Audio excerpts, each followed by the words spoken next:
globalization is a phenomenon which is hard to define. So we cannot define globalization in one go or in one definition.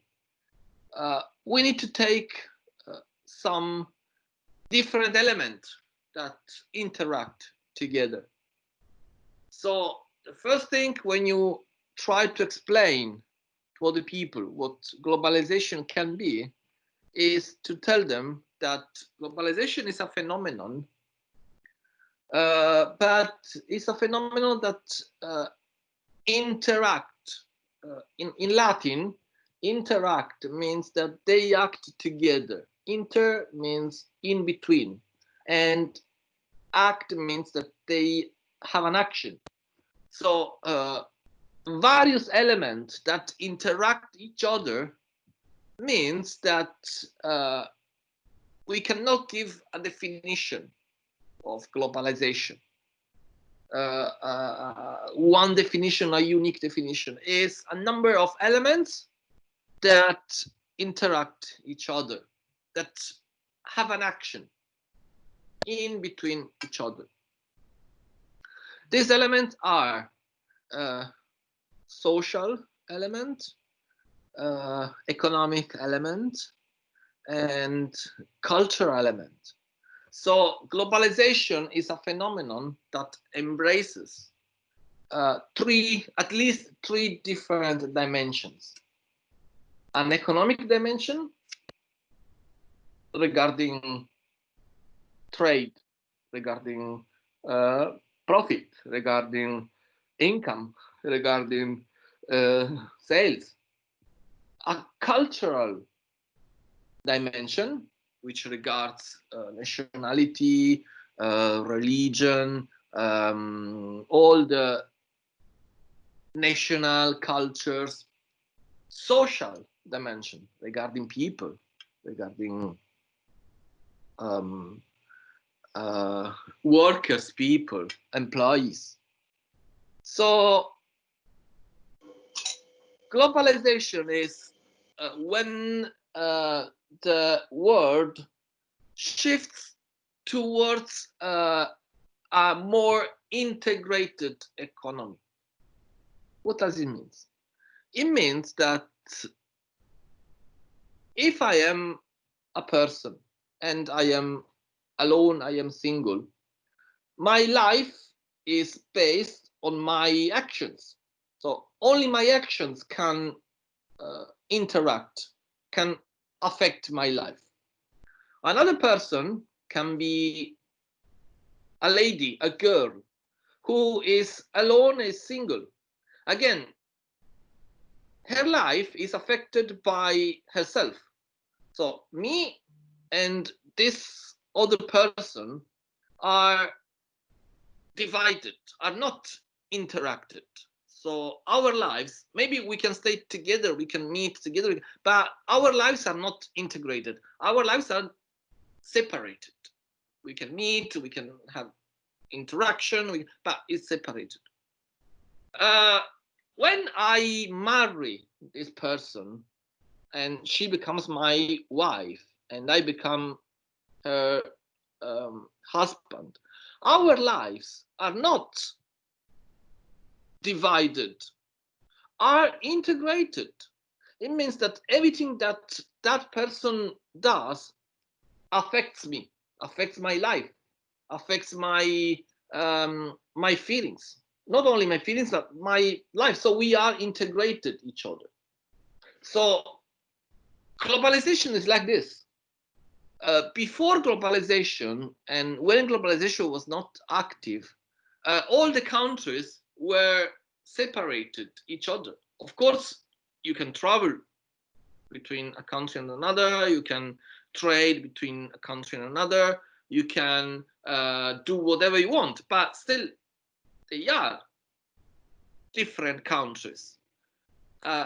During globalization, the countries are going to be interconnected. This means that what a country does affects another country, and another is a chain. consider the EU. EU is an effect of globalization. EU is 28 countries that were different and separated. They decided to marry each other and to be independent, to be interdependent. It means that every single country is not separated, but is interdependent. It depends. They depend each other. That's why if Italy is going to make debt, maybe France is going to be angry. Because if my wife starts to buy bags and shoes, and even if she uses her own salary, this affects my life because we are married. And if she starts to go overdraft in her bank account, of course it's her bank account, but this affects me as well because affects my because we are married. The same is in globalization is the same. As long as the country are separated, I don't mind if Italy starts going make debts. I'm French. I don't care about it. I'm German. I don't care about it. But if we are interdependent, it means that if you start, for example, to make debt, to spend too much money, to go overdraft, this can affect me because we are together. We are married. So globalization is a phenomenon that, first of all, embraces different type of dimensions. I can list and I can tell you 3 dimensions that affects social regarding people, economic regarding money, and culture regarding beliefs and national culture and religious culture and whatever. So globalization is that phenomenon that it created consequences between countries, between nations, each other. So in the moment, 28 countries decided to be one common market, each other, like the EU. They decided that everything that one country makes affects the other countries as well. This is in terms, for example, of money, of debts. So the interaction of this dimension, I can list, I can explain 4 types of dimension that increase the interdependence each other. The first dimension is I mean, the 4 dimensions are social, political, economical, and the 4th dimension is focused on social. For example, social means that we have interaction each other between people. So in the moment I can create, for example, Italian events in London, what I do, I simply create a social environment for Italians in London, and I create a social globalization. Okay, so when I came in London 15 years ago, the possibility, the ability, the number of Italian networking in London was very low. So no many activities in London for Italians, cultural activity or so. 15 years ago, when I came to live in the UK, in London, was very, very difficult for me to meet Italian people. Now it's very easy. Now I can find event, not now for the virus, but before the virus, I was able to find a lot of events, social events, in which events people talk each other. They create a social environment. And I can tell you, for example, because I'm Italian, I can tell you that, for example, food is a way to socialize for Italian. We go to the restaurant not just to eat, but to talk each other, to meet each other. So it's a way to socializing food. And when globalization was not so active, it was difficult to meet other people abroad from your nationality. So culture and social go together because social means regards people. Culture is something that regards people. So when the globalization is active, it means that all around the world you can find um, events to meet people from that specific culture or from that specific origin. And I can talk from my own perspective, from my own culture. As I told you, for Italian people, food is the way we socialize. Okay, so restaurants go together with meeting of people. Uh, the way we eat. So if I go in a nation, in a country where I cannot find Italian restaurants, I can suppose there is no globalization. So globalization interacts with the social environment, but globalization interacts with the economic environment as well. If I am able to sell or to buy my product all around the world, is due to globalization. Let's think about online selling, for example. I can buy and sell whatever online in wherever country I am. Doesn't matter where I am, I can sell online everything. And this is an effect of globalization. For my parents, the only way to buy and sell something was go physically to the shop. For us, we can, with one click, we can sell and buy. This is an effect of economic globalization. An effect of economic globalization is that in London, you can find food from all around the world. I told you yesterday, effect of globalization is going to a supermarket and find whatever vegetables you want. My parents were used that every season has a different vegetables, and if you want to find oranges in June, it was not possible because globalization was not active. So people about vegetables, about fresh food, they had only what they found on the market. Now, if you go on Sainsbury, even during lockdown, even during the virus, you can find everything you want on Sainsbury. You can find oranges in June. You can find pineapple. You can find figs. It's not the season now here, but maybe in Africa it is. In Morocco it is, and from Morocco those food is coming.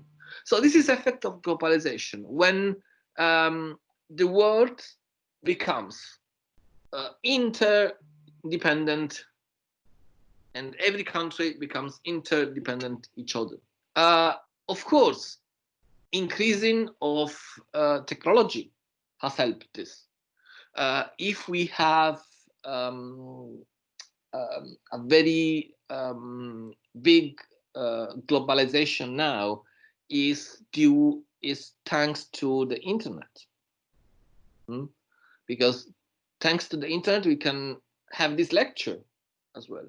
Could you imagine if this virus was 20 years ago? We were not able to communicate each other. We were not able to have this lecture. This lecture is globalization. The effect that you can be. I'm in London at the moment, but you can be whatever you want. You can be wherever you want at the moment. Online, we do lectures, so it doesn't matter where you are at the moment. You can be. I don't know if you are in the UK or if you are back home. I'm in the UK, but you can be every single corner of the world. And this is the effect of globalization. That technology has, of course, increased the level of our interdependence. Transportation, for example, can increase. Could you, I don't know, probably you have you used the Eurostar train between London and Paris? In 2 hours time, you go from central London, King's Cross and Pancras, to central Paris in 2 hours. Sometimes it takes 2 hours to cross over London, to go from Croydon to Wembley. Sometimes it takes 2 hours. And in 2 hours time, you go from central London to central Paris. So what does it mean? It means that in 2 hours, you cross over the sea, you go from an island to a continent, you go from a country to another. Spectacular. This is globalization. How our body is able to travel all around the world in a cheap way. Because when I came in London 15 years ago, Ryanair was not so common as it is now. They just started to do something, so not many flights are there. And the only way to travel was having a lot of money and use Alitalia for Italian people and British Airways for other people. And I remember that when I was 20 years old, I'm 45 now. When I was 20 years old, the only way to travel was to use Alitalia and British Airways and Lufthansa, the big companies, very expensive. And coming to London for 1 week holidays means saving money for 6 months. So to come in London for 2 weeks holidays, I didn't have pizza with my friends for 6 months. I didn't have coffees. I didn't spend money. I just saved money, saving, because it was too expensive. Now it's very cheap to go. You can travel. You can travel Europe. You can travel the world. Very cheap. Sometimes the flight is cheaper than the hotel. During this lockdown, I would like to, sorry if I open a lot of windows, but I would like to make you reflect even for this. How globalization has affected our life. We don't know what happens after the virus, because some people say that our life will going to change, that we will never go back to normal life as we know it, that life is changed definitely. But we see what happens. But before the virus, I consider my life before the virus. I don't know what happens next. We see. But even during this virus, I don't go every day to the supermarket. So it happens that I go to the supermarket every 2 or 3 days. Maybe I buy some food for 2 or 3 days, and then I go to the supermarket again. And before the virus, I went to the supermarket every day. I'm not that kind of person who make big shopping, but I'm the kind of person that during the day I decide what to have for dinner. So when I finish working, I go to the supermarket and I buy for dinner every day. I prefer to be like that.